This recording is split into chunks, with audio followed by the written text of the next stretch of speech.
चलिए दोस्तों, कैसा आप लगता है दोस्तों। आज की ये जो मेरी वीडियो होने वाली है, ये वीडियो बहुत ही अनोखी वीडियो होने वाली है, क्योंकि आज इस वीडियो में मैं आपको कुछ ऐसी चीजें देने वाला हूं जो शायद अब तक आपने देखी भी नहीं होगी, ना कभी आपको मिली होंगी। अब वो क्या चीज है मैं आपको बताता हूं। ऑलरेडी मैंने introduction to micro and macro economics पे एक वन शॉट वीडियो आपकी ऑलरेडी बना दी है। लेकिन अगर मैं ये कहूँ कि ये जो 5 से 6 पेज वाला ये जो चैप्टर है, जो बच्चों को बहुत ज्यादा डिफिकल्ट लगता है, अगर उसको मैं 1 पेज में खत्म कर दूं, मतलब आगे पीछे, तो कैसा लगेगा।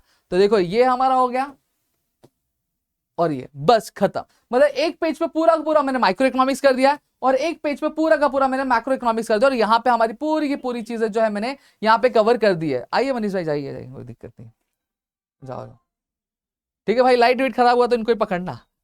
ठीक है, चलो अब एक एक करके यहाँ पे भी चीजें बताता हूँ। लेकिन अब ये जो नोट्स है, ये नोट्स मिलेंगे कैसे, ये देखो, ये नोट्स मैं आपको तब दूंगा जब इस वीडियो के नीचे आप कितने कमेंट्स, मैं टारगेट कमेंट दे रहा हूं, ये 200 का टारगेट कमेंट। अगर आप ये 200 का टारगेट कमेंट अगर आप पूरा कर देते हो, ठीक है, 200 का टारगेट कमेंट पूरा कर देते हो, 300 लाइक्स का टारगेट पूरा कर देते हो, तब जाके मैं ये जो नोट्स है, ये नोट्स मैं आपको प्रोवाइड करूंगा। अगर उससे पहले अगर ये नोट्स नहीं, अगर कमेंट नहीं पूरा होता, तो बट ऑब्वियसली बात है, मैं नहीं प्रोवाइड कर पाऊंगा। क्योंकि देखो, every action has an equal and opposite reaction. अगर वहां से आप रिएक्शन दिखाते हो, क्योंकि देखो मैंने एक्शन कर दिया है, अब रिएक्शन दिखाने की बारी आपकी। अगर आप नीचे कमेंट कर देते हो, जो टारगेट मैंने दिया, अगर वो पूरा कर देते, तो मुझे लगेगा कि हाँ आपको जरूरत है, तो मैं ये नोट्स हमारे एप्लीकेशन पे आपको मैं प्रोवाइड कर दूंगा। समझ में आ गया। अब चलो एक एक करके मैं यहाँ पे कम से कम टाइम में पूरा का पूरा जो चैप्टर है वो हमको कंप्लीट करने की कोशिश यहाँ पे करता हूँ। देखो, सबसे पहली चीज अगर मैं बात करूं, तो यहाँ पे जो टर्म और जो माइक्रो एंड मैक्रो इकोनॉमिक्स है, 2 मिनट, ये मनीष भाई देखो, ये जो टर्म माइक्रो मैक्रो इकोनॉमिक्स है, ये आपके क्या, इकोनॉमिक्स की 2 पार्ट है। क्या, इकोनॉमिक्स की 2 पार्ट है, ठीक है। जो टर्म माइक्रो, ये डिराइव हुआ आपके ग्रीक वर्ड माइक्रो से, जिसका मतलब है स्मॉल, या फिर स्मॉल बोला जाता है, या फिर अप पार्ट बोला है, हिस्सा बोला है। मैक्रो क्या है, ये वर्ड जो आया मैक्रो से, जिसका मतलब क्या होता है, लार्ज होता है। अभी जो टर्म है, ये टर्म पहले यूज किया जाता, पहली बार यूज किया गया था आपके ईयर 1933 में। किसके द्वारा यूज किया गया था, नॉर्वेजियन इकोनॉमिक्स रैग्नार फ्रिश द्वारा यूज किया गया था, जो आपके ओस्लो यूनिवर्सिटी से क्या बिलोंग करते हैं। अब यहां पे समझो, अब यहां पे समझना। अब यहां पे क्या बोला, micro means a small part of a thing. किसी भी चीज का एक जो हिस्सा होता है, उसे हम लोग क्या बोलते हैं, अब पार्ट बोलते हैं। क्या बोलते हैं, अब पार्ट बोलते हैं। तो यहां पे माइक्रो इकोनॉमिक्स क्या करता है, पूरी की पूरी इकोनॉमी से डील नहीं करता है, पूरी इकोनॉमी में सिर्फ एक चीज से डील करता है, मतलब एक इंडिविजुअल यूनिट से डील करता है। जैसे अगर मैं बात करूं, ये पूरी की पूरी इकोनॉमी में आपके सारे के सारे कंज्यूमर से नहीं डील करेगा, ये एक इंडिविजुअल कंज्यूमर को स्टडी करेगा। ये पूरे के पूरे प्रोड्यूसर्स को नहीं पड़ेगा, सिर्फ ये एक इंडिविजुअल प्रोड्यूसर को पड़ेगा। ये पूरे के पूरे जितने फर्म है उन सभी को नहीं पड़ेगा, सिर्फ एक पर्टिकुलर फर्म को पड़ेगा। और साथ ही साथ ये पूरे जितने भी गुड्स एंड सर्विसेज प्रोड्यूस होते हैं, उन सभी गुड्स एंड सर्विसेज का प्रोडक्ट के बारे में नहीं पड़ेगा, सिर्फ ये पर्टिकुलर कमोडिटी के बारे में पढ़ता है, और उसको बनाने के लिए जो चीजें यूज होती है सिर्फ उनको ही पड़ता है। समझ में आ गया। अब मॉरिस ड्रॉप की अगर मैं बात करूं, तो मॉरिस ड्रॉप ने एक डेफिनेशन दिया, micro economics is in fact a microscopic study of economy. ये क्या करता है, ये माइक्रो इकोनॉमिक्स को, जैसे माइक्रोस्कोप क्या करता है, एकदम जूम करके एक पर्टिकुलर एक सेल को देखता है, उसी तरीके से ये जो माइक्रो इकोनॉमिक्स भी क्या एक माइक्रोस्कोपिक स्टडी है, जहां पे ये पूरा जूम करके क्या एक एक हिस्से को क्या स्टडी करता है, एक इंडिविजुअल यूनिट को क्या स्टडी करता है। समझ में आ गया। स्कोप ऑफ माइक्रो इकोनॉमिक्स की अगर मैं बात करूं, तो यहां पे स्कोप ऑफ माइक्रो इकोनॉमिक्स क्या होता है, सबसे पहली चीज कौन सी चीजों को स्टडी करता है, थियरी ऑफ प्रोडक्ट प्राइसिंग। ये माइक्रो इकोनॉमिक्स हमें बताता है कि किसी भी जो प्रोडक्ट की जो प्राइस होती है, वो हमेशा 2 चीजों पर डिपेंड करती है, एक होता है डिमांड और एक होता है सप्लाई। समझ में आ गया। एक होता है डिमांड और एक होता है सप्लाई। डिमांड एनालिसिस मतलब कंज्यूमर का बिहेवियर, कि प्राइस बढ़ने पर कंज्यूमर कितना डिमांड करता है, प्राइस कम होने पर कंज्यूमर कितना डिमांड करता है, इस बिहेवियर के एनालिसिस को हम लोग डिमांड एनालिसिस बोलते हैं।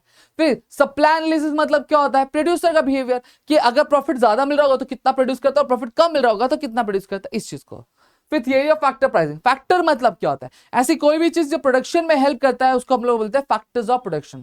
फैक्टर प्राइसिंग यहाँ पे जो हमारा माइक्रो इकोनॉमिक्स हमें हेल्प करता है ये समझने में कि जो फैक्टर्स ऑफ प्रोडक्शन को पेमेंट कितना करना है। जैसे लैंड है तो लैंड को रेंट कितना जाना चाहिए, लेबर है तो लेबर को वेजेस कितना, कैपिटल है तो कैपिटल को इंटरेस्ट कितना, और एंटरप्रेन्योर है तो एंटरप्रेन्योर को प्रॉफिट कितना जाना चाहिए, इस चीज को समझने में हेल्प करता है।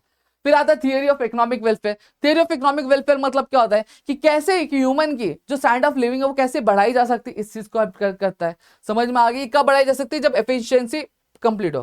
पहला आता है एफिशिएंसी इन प्रोडक्शन, जब हम लिमिटेड गुड्स में जब ज्यादा से ज्यादा गुड्स प्रोड्यूस करते हैं उसको हम एफिशिएंसी इन प्रोडक्शन बोलते हैं। एफिशिएंसी इन कंजम्पशन, जितने भी हमारे पास गुड्स प्रोड्यूस होते हैं उनको हम कुछ इस तरीके से डिस्ट्रीब्यूट करते हैं कि मैक्सिमम मतलब ज्यादा से ज्यादा सेटिस्फेक्शन हमें मिल सके, इसको हम लोग एफिशिएंसी इन कंजम्पशन बोलते हैं। ओवरऑल इकोनॉमिक एफिशिएंसी मतलब क्या होता है कि देखो किसी भी गुड्स के कई सारे यूजेस होते हैं, लेकिन हम जब ऐसे गुड्स प्रोड्यूस करते हैं जो सबसे ज्यादा लोगों को जो डिमांडेड होता है, तो उसको हम लोग क्या बोलते हैं, ओवरऑल इकोनॉमिक एफिशिएंसी क्या बोलते हैं। समझ में आ गया। अगर आप यही देखोगे, यही जब मैं पढ़ाया हूं तो ये मैंने कुछ 1 घंटे के आसपास पढ़ाया, लेकिन आप देखोगे यहाँ पे 5 मिनट में खत्म। ये होता है one shot complete short revision, quick revision का पार्ट। ठीक है, अब देखो फीचर्स आता है। पहला आता है स्टडी ऑफ इंडिविजुअल हेड। मैंने ऑलरेडी बताया कि माइक्रो इकोनॉमिक्स क्या करता है, एक बार में सिर्फ 1 यूनिट को स्टडी करता है, 10 यूनिट को स्टडी नहीं करता है। फिर प्राइस थ्योरी, अब भी मैंने देखा कि माइक्रो इकोनॉमिक्स हमें हेल्प करता है किसी भी कमोडिटी या फिर जो उस कमोडिटी को बनाने के लिए जो चीजें यूज की गई, जो फैक्टर्स यूज किए, उनको उनकी अमाउंट, उनकी प्राइस डिसाइड करने में हेल्प करता है, इसलिए इसको प्राइस थ्योरी भी बोला जाता है। पार्शियल इक्विलिब्रियम, इक्विलिब्रियम मतलब क्या होता है, किसी भी दो चीजों के बीच में जो बैलेंस होता है उसको हम लोग क्या बोलते हैं, इक्विलिब्रियम बोलते हैं।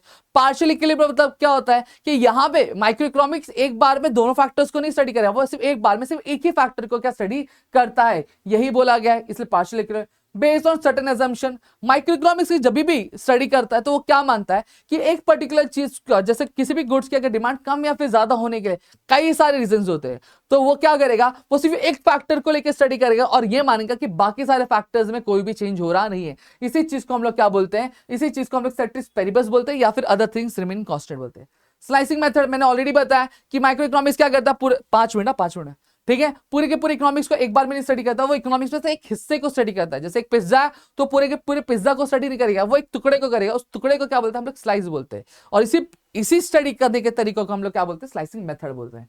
यूज ऑफ मार्जिनलिज्म प्रिंसिपल, यहाँ पे माइक्रो इकोनॉमिक्स क्या करता है, माइक्रो इकोनॉमिक्स देखता है मार्जिन मतलब एक एक्स्ट्रा यूनिट, तो यहाँ पे ये देखता है कि एक एक्स्ट्रा यूनिट ऐड होने के बाद क्या चीजें चेंज होती है, क्या चेंज होता है, ठीक है, क्या पॉजिटिव चेंज होता है, क्या नेगेटिव वो चेंज होता है। इसी स्टडी को लोग मार्जिनलिज्म प्रिंसिपल बोलते हैं। Analysis of market structure, micro economics analyse करता है कौन से मार्केट को, परफेक्ट कंपटीशन, मोनोपोली, मोनोपोलिस्टिक और ओलिगोपोली। लिमिटेड स्कोप अगर मैं बात करूं तो यहाँ पे अगर बात करूं जो माइक्रो इकोनॉमिक्स क्या करता है, माइक्रो इकोनॉमिक्स के जो स्कोप है वो लिमिटेड है, क्योंकि वो नेशन वाइड प्रॉब्लम्स को नहीं देखता, वो सिर्फ इंडिविजुअल लेवल पे जो प्रॉब्लम्स है उसको देखता है, जैसे inflation, deflation, BOP, poverty, unemployment, population जैसी चीजों को नहीं देखता। समझ में आ गया। अब आता है इंपॉर्टेंस ऑफ माइक्रो इकोनॉमिक्स। अब माइक्रो इकोनॉमिक्स जरूरी क्यों है, इसकी स्टडी जरूरी क्यों है वो देखने के, तो सबसे पहली चीज क्या आता है, प्राइस डिटर्मिनेशन। अब माइक्रो इकोनॉमिक्स हेल्प करता है कि जो भी फैक्टर्स ऑफ प्रोडक्शन है या फिर जो भी कमोडिटी, उनकी प्राइस डिसाइड करने में हेल्प करता है। Free market economy, micro economics हमें समझने में हेल्प करता है कि फ्री मार्केट इकोनॉमी काम कैसे करती है। अब आप बोलोगे फ्री मार्केट इकोनॉमी मतलब क्या होता है, ये एक ऐसी इकोनॉमी होती है जहां पे इकोनॉमिक डिसीजन जो होते हैं, गुड्स को प्रोड्यूस करना, कैसे प्रोड्यूस करना है, किस तरीके से प्रोड्यूस करना और कितना प्रोड्यूस करना है, ये एक इंडिविजुअल लेवल लेता है, कोई गवर्नमेंट नहीं लेती, इसको फ्री मार्केट इकोनॉमी लेते हैं। और फ्री मार्केट इकोनॉमी को समझने में माइक्रो इकोनॉमिक्स का हेल्प करता है। फॉरेन ट्रेड, माइक्रो इकोनॉमिक्स हमें हेल्प करता है जो फॉरेन ट्रेड के जो अलग अलग एस्पेक्ट्स उसको समझने के लिए, कि टैरिफ का रेट क्या, और टैरिफ का रेट कम या फिर ज्यादा होने का पर्टिकुलर कमोडिटी पे क्या असर पड़ता है, कि करेंसी है तो करेंसी की वैल्यू बढ़ती और कम क्यों होती है, इस चीज को समझने में हेल्प करता है। इकोनॉमिक मॉडल बिल्डिंग, जब भी कोई भी प्रॉब्लम आता है, कोई भी ऐसी सिचुएशन जो कॉम्प्लेक्स सिचुएशन आती है, तो माइक्रो इकोनॉमिक्स अपने जो वेरिएबल्स होते हैं, जो शेड्यूल्स होते हैं, जो ग्राफ्स होते हैं, उनकी मदद से हमें उस कॉम्प्लेक्स सिचुएशन को समझने में और फिर उसको सॉल्व करने में हेल्प करता है। फिर उसका बिजनेस डिसीजन, माइक्रो इकोनॉमिक्स की जो थियरीज होती है वो एक बिजनेस के लिए बहुत ज्यादा यूजफुल होती है, ठीक है, जहां पर वो बिजनेसमैन को हेल्प करती है कि कौन सी कमोडिटी प्रोड्यूस करनी चाहिए, ठीक है, क्या प्राइस रखना चाहिए, कितना सप्लाई करना चाहिए, इस चीज को समझने में हेल्प करता है।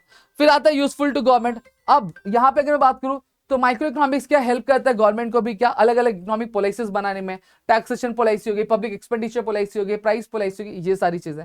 फिर आता है basis of welfare economics. Micro economics help करता है कि कैसे हम ऑप्टिमम यूटिलाइजेशन जो है रिसोर्स का वो करके हम क्या कह सकते हैं, बेस्ट से बेस्ट रिसोर्स क्या, बेस्ट से बेस्ट चीजें क्या लोगों के लिए कर सकते हैं, ठीक है। इसको याद करने का तरीका क्या, पप्पू फ्रेश फ्रूट्स एकदम बहुत गुड वाला, समझ में आ गया। तो ये हमने माइक्रो इकोनॉमिक्स का पार्ट पूरा का पूरा कितने मिनट में, हमने 9 मिनट्स में खत्म कर दिया। अब उससे कम पार्ट में हमारा माइक्रो इकोनॉमिक्स हो जाएगा, क्योंकि माइक्रो इकोनॉमिक्स समझ में आ गया आपको, ठीक है। मैक्रो क्या करता है, माइक्रो एक बार में पूरे की पूरी चीजों को स्टडी करता है, ये टोटल स्टडी करता है, ये एक इंडिविजुअल की स्टडी इनकम करेगा क्या, नहीं, वो पूरे देश की इनकम को स्टडी करेगा। एक फर्म कितना प्रोड्यूस करता है ये स्टडी करता है क्या, नहीं, ये पूरा का पूरा फर्म मिलके कितना प्रोड्यूस करता है, टोटल इनकम कितना होता है, ये एक जो फर्म में कितना प्रोड्यूस करता है ये स्टडी करता है, नहीं, पूरी के पूरे देश में कितना प्रोडक्शन होता है एक ईयर में उसको स्टडी करता है। तो इस स्टडी को हम लोग क्या बोलते हैं, मैक्रो इकोनॉमिक स्टडी बोलते हैं। It is the study of aggregate. Aggregate मतलब क्या होता है, टोटल की स्टडी है यहाँ पे। फिर आता है स्कोप ऑफ माइक्रो इकोनॉमिक्स। पहला आता है theory of income and employment. अब ये जो है मैक्रो इकोनॉमिक्स का जो एनालिसिस है ये हमें समझने में हेल्प करते हैं कि नेशनल इनकम जो है वो बढ़ती क्यों है और कम क्यों होती है, ऐसी कौन सी वजह है जिनकी वजह से नेशनल इनकम बढ़ती है या फिर कम होती है। और साथ ही साथ हमें ये भी चीजें समझने में हेल्प करता है ऐसी कौन सी वजह है जिसकी वजह से इनकम एम्प्लॉयमेंट और साथ ही इनकम एम्प्लॉयमेंट में फ्लक्चुएशंस होती है, ये बढ़ती और कम क्यों होती रहती है, ये चीज समझने में हेल्प करता है। और ये भी बताता है कि अगर हमें लेवल ऑफ एम्प्लॉयमेंट समझना है तो हमें लेवल ऑफ कंजम्पशन और कंजम्पशन फंक्शन और इन्वेस्टमेंट फंक्शन हमें समझना पड़ेगा।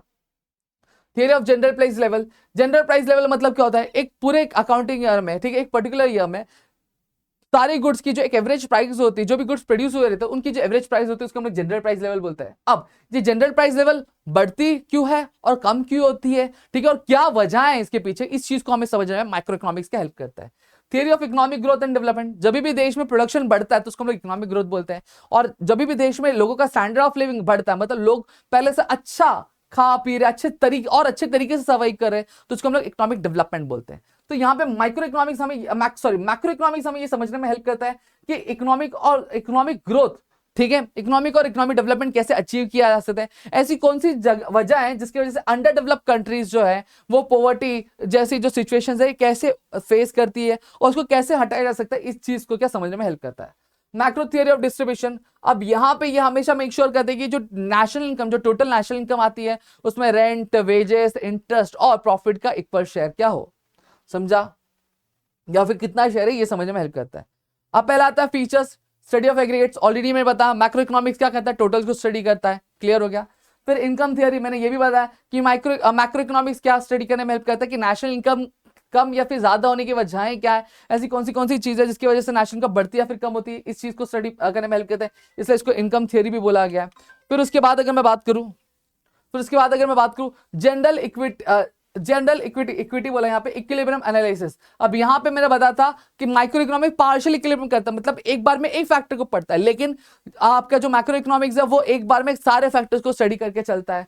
फिर इंटरडिपेंडेंस, अब मैक्रो इकोनॉमिक्स हमें समझाता है कि मैक्रो इकोनॉमिक्स के जितने भी वेरिएबल्स हो कैसे एक दूसरे से कनेक्टेड है, ठीक है, इनकम, आउटपुट, एम्प्लॉयमेंट, इन्वेस्टमेंट, कैसे कम या फिर ज्यादा, अगर इनकम बढ़ रही है तो कैसे आउटपुट पर असर पड़ रहा है, ठीक है, आउटपुट अगर है तो कैसे इनकम पर असर पड़ रहा है, ये चीज समझने में हमें हेल्प करता है। 2 मिनट, ठीक है, हमारा इंटरडिपेंडेंस हो गया। फिर उसके बाद लंपिंग मेथड, अब हमने देखा था कि माइक्रो इकोनॉमिक्स स्लाइसिंग मेथड वो क्या करता है, एक टुकड़े को स्टडी करता है, लेकिन मैक्रो इकोनॉमिक्स क्या करेगा, सभी जितनी भी चीजें हैं सभी को एक साथ स्टडी करता है। तो उस स्टडी के मेथड को हम लोग क्या बोलते हैं, लंपिंग मेथड। ग्रोथ मॉडल, अब यहाँ पे ये अगर मैं बात करूं तो ये हमेशा क्या करता है, मैक्रो इकोनॉमिक्स ये अलग अलग जो फैक्टर्स होते हैं जो इकोनॉमिक ग्रोथ और डेवलपमेंट में कंट्रीब्यूट करते हैं उनको स्टडी करता है, ठीक है, इसलिए ग्रोथ मॉडल्स को डेवलप करने में ईजी होता है। तो यहाँ पे जनरल प्राइस लेवल दिया, जनरल प्राइस मतलब क्या होता है, जितने भी गुड्स एंड सर्विसेज हमारी एक इकोनॉमी में पर्टिकुलर एक ईयर में प्रोड्यूस होते हैं उनकी जो एक एवरेज प्राइस होती है उसको हम लोग क्या बोलते हैं, एवरेज जनरल प्राइस लेवल बोलते हैं। फिर पॉलिसी ओरिएंटेड, ये क्या करता है, जो मैक्रो इकोनॉमिक्स है ये हमें सुटेबल जो इकोनॉमिक पॉलिसीज है, ठीक है, ताकि हमारा इकोनॉमिक ग्रोथ हो सके, एम्प्लॉयमेंट जनरेट हो सके, इन्फ्लेशन कंट्रोल हो सकते हैं, डिप्रेशन कंट्रोल हो सकते हैं, इस चीज को क्या समझने में हमें हेल्प करता है। इतना पार्ट मेरे ख्याल से आपको क्लियर हो गया होगा। अब आगे बात करते चलो। फिर आता है importance, function of an economy. अब यहाँ पे इंपॉर्टेंस क्यों है कि यहाँ पे एक हमें माइक्रो इकोनॉमिक्स एक आइडिया देता है कि एक जो नेशनल इकोनॉमी है वो नेशनल इकोनॉमी रन कैसे होती है, किन किन चीजों पे चलती है। साथ ही साथ अगर मैं बात करूं तो इकोनॉमिक फ्लक्चुएशंस ये हमें ये समझने में हेल्प करता है ऐसी कौन सी वजह है जिसकी वजह से इनकम, आउटपुट, एम्प्लॉयमेंट कम या फिर ज्यादा होता है। अगर इसकी डिटेल वीडियो देखनी वन शॉट वो भी अवेलेबल, जाके चेक कर सकते हो। नेशनल इनकम, अब यहाँ पे मैक्रो इकोनॉमिक्स हमें ये समझने में हेल्प करता है कि नेशनल इनकम स्टडी करना क्यों इंपॉर्टेंट है। अगर हमें नेशनल इनकम ही नहीं पता होगा तो बट ऑब्वियसली बात है हम हमारे स्टेट मतलब हमारे देश का जो बोलते हैं ना कि सही जो पॉलिसीज है, सही जो निर्णय है वो कभी ले ही नहीं पाएंगे। फिर आता है इकोनॉमिक डेवलपमेंट, सही बात है, जो एडवांस स्टडी मैक्रो इकोनॉमिक्स है हमें समझने में हेल्प करता है कि ऐसी कौन सी प्रॉब्लम्स है जो डेवलपिंग कंट्रीज फेस करी और उनको कैसे हम क्या कह सकते, इरेडिकेट मतलब कैसे हटा सकते हैं, इस चीज को समझ में हेल्प करता है। इसलिए performance of an economy, macro economics हमें एक इकोनॉमी की जो परफॉर्मेंस होती है लास्ट ईयर और दिस ईयर और या फिर प्रीवियस ईयर जितने भी परफॉर्मेंस उनको कंपेयर करके हमें समझने में हेल्प करता है कि हमारी इकोनॉमी अच्छी चल रही है कि खराब चल रही है। फिर आता है study of macro economic variables. अब जितने भी मैक्रो इकोनॉमिक वेरिएबल्स हैं, अगर इकोनॉमी हमें समझनी है तो जितने भी मैक्रो इकोनॉमिक वेरिएबल है वो हमें समझना बहुत ज्यादा जरूरी हो जाता है। क्यों? क्योंकि जो मेन प्रॉब्लम्स होते हैं वो इनसे रिलेटेड ही होते हैं। Level of employment, macro economics हमें हेल्प करता है general price level, general price level, साथ ही साथ जो एम्प्लॉयमेंट है, ठीक है, जो आउटपुट है इकोनॉमी में, उसको समझने में हेल्प करता है। अगर वो बढ़ती है या फिर कम होती है तो किन वजहों से, किन रीजंस की वजह से बढ़ती है और घटती है, इन चीजों को समझने में हेल्प करता है। तो यहाँ पे ये मेरी वीडियो थी। अगर आप चाहते हो कि ऐसे और भी चैप्टर्स की मैं वीडियो लेकर आओ तो प्लीज मुझे कमेंट सेक्शन में कमेंट करके जरूर बता देना। और साथ ही साथ जो मैंने वीडियो टारगेट दिया है कमेंट और लाइक का, ये मुझे कमेंट करके जरूर बताना। ठीक है, मिलता है हमारी अगली वीडियो में, तब तक के लिए घर पे रहो सुरक्षित, अपना ध्यान रखना दोस्तों। जय हिंद दोस्तों।